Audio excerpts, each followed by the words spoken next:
Shalom, selamat pagi Bapak Ibu Saudara yang terkasih dalam Tuhan. Salam sejahtera bagi kita semua. Puji Tuhan, kita boleh bertatap kembali dan kita boleh juga menikmati setiap berkat dan kasih Tuhan, setiap campur tangan Tuhan di dalam setiap langkah kehidupan kita pada pagi hari ini. Baik Bapak Ibu Saudara, saya ingin membagikan satu perenungan firman Tuhan. Namun sebelum itu mari kita satu di dalam doa, kita berdoa. Terima kasih Bapa atas setiap kasih dan anugerah-Mu, atas setiap cinta kasih-Mu, kebaikan-Mu, bahkan pertolongan-Mu yang Kau nyatakan di dalam setiap langkah hidup kami. Sehingga pada pagi hari ini kami boleh dibangunkan dalam keadaan tubuh yang sehat, tubuh yang kuat, boleh menikmati setiap pagi yang cerah, pagi yang indah. Terima kasih Bapa. Pada pagi hari ini sebentar kami akan diisi oleh kebenaran firman Tuhan. Engkau pakai anak-Mu yang terbatas ini Bapa, dan saudara-saudara kami juga yang mendengar, sehingga firman-Mu menjadi berkat yang luar biasa. Sehingga firman-Mu kami sadari bahwa kami tidak mampu dan tidak sanggup melangkah dengan kekuatan kami sendiri. Tetapi dengan firman-Mu kami percaya bahwa kami melangkah bersama dengan Engkau. Terpujilah kekal selama-lamanya. Kami sambut berkat firman-Mu yang di dalam satu nama, Tuhan Yesus Kristus Juru Selamat kami hidup. Kami berdoa mengucap syukur, bersama-sama kita katakan amin. Saudara-saudara yang terkasih dalam Tuhan, pada pagi hari ini satu perenungan firman Tuhan terdapat di dalam kitab 2 Tawarik 32 ayat 20 sampai dengan 23. Sekali lagi, kitab 2 Tawarik 32 ayat 20 sampai dengan 23. Saudara bisa baca dulu. Nah, saudara yang terkasih dalam Tuhan, kalau kita melihat pada pasal sebelumnya, di pasal 32, peristiwa ini menceritakan bagaimana bangsa Yehuda, mereka ini diserbu, mereka ini dikepung oleh Raja Asyur bersama dengan pasukan saat itu. Bahkan bukan hanya itu saja saudara, Raja Asyur dia menyuruh pegawainya untuk menyampaikan sebuah titah, menyampaikan sebuah pesan kepada Raja Hizkia, dan pesan atau titah itu menggambarkan bagaimana Raja Asyur itu justru dia memperolok-olok Tuhannya bangsa Yehuda. Isi pesan, isi titah Raja Asyur kepada Raja Hizkia menggambarkan bagaimana Raja Asyur dia meremehkan Tuhannya bangsa Yehuda. Raja Asyur dia memandang sebelah mata Tuhannya bangsa Yehuda adalah Tuhan yang tidak bisa berbuat apa-apa. Bahkan Raja Asyur dia menyamakan Tuhannya bangsa Yehuda dengan Tuhannya bangsa-bangsa lain. Sehingga ayat 20 sesuai dengan teks firman Tuhan kita yang boleh saya bagikan pada pagi hari ini, bahwa tetapi oleh karena Raja Hizkia dan Nabi Yesaya bin Amos, mereka berdoa dan berseru kepada surga. Apa yang terjadi saudara? Tuhan mengeringkan para malaikat-malaikat, bala tentara surga. Mereka melenyapkan, mereka menghancurkan. Para malaikat menghancurkan semua pahlawan, semua pasukan yang gagah perkasa, tentaranya Raja Asyur. Sehingga apa? Sehingga Raja Asyur dipermalukan saat itu.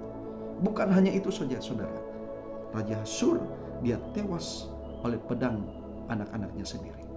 Sehingga apa? Sehingga bangsa Yehuda, Raja Hizkia, mereka mendapatkan keamanan yang daripada Tuhan.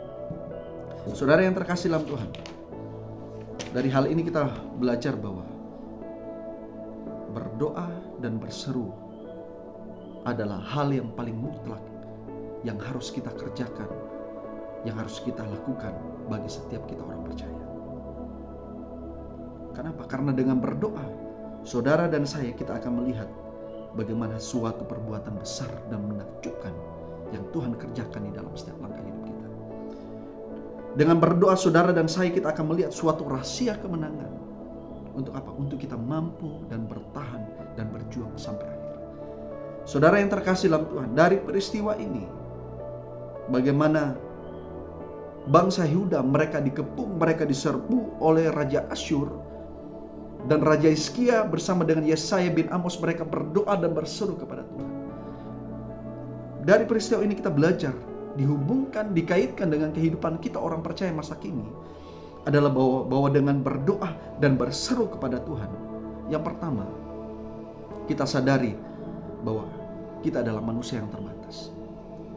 Dengan berdoa dan berseru kepada Tuhan, kita sadari bahwa kita tidak sanggup, kita tidak mampu dengan mengandalkan kekuatan kita sendiri. Tetapi dengan berdoa dan berseru kepada Tuhan, artinya bagaimana saudara dan saya, kita membutuhkan dan memerlukan Tuhan yang adalah Tuhan yang tak terbatas kuasanya. Saudara yang terkasih dalam Tuhan, yang kedua, kita belajar dari peristiwa hari ini bahwa dengan berdoa dan berseru kepada Tuhan, justru saudara dan saya, justru kita akan melihat suatu perjalanan supernatural. Ketika saudara berseru dan berdoa bahkan memanggil nama Tuhan, saudara akan melihat bahwa pintu surga terbuka. Dan apa yang terjadi? Tuhan mengirimkan para malaikatnya, para bala tentara surga untuk menjaga, untuk menyertai, untuk menaungi, bahkan memberikan kita keamanan setiap hari, setiap waktu, dimanapun saudara dan saya pribadi berada. Saudara yang terkasih dalam Tuhan, dari peristiwa ini kita belajar, datang dan berserulah kepada Tuhan.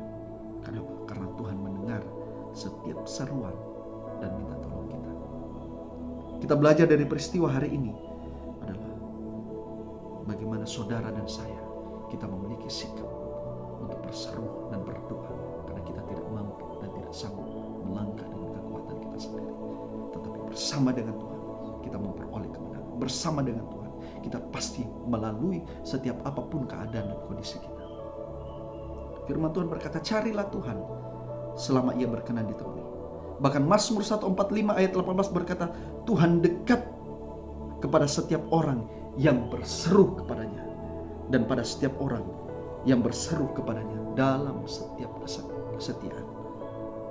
Terpujilah nama Tuhan Yesus Kristus. Biarlah firman Tuhan pada pagi hari ini memberkati kita semua, sehingga kita berjalan bukan dengan kekuatan kita sendiri, tetapi kita berjalan bersama dengan Tuhan, untuk kita datang, untuk kita berseru dan memanggil nama Tuhan. Tuhan selalu ada setiap saat, setiap waktu bagi saudara dan saya. Terpujilah Tuhan. Tuhan Yesus memberkati kita semua. Shalom.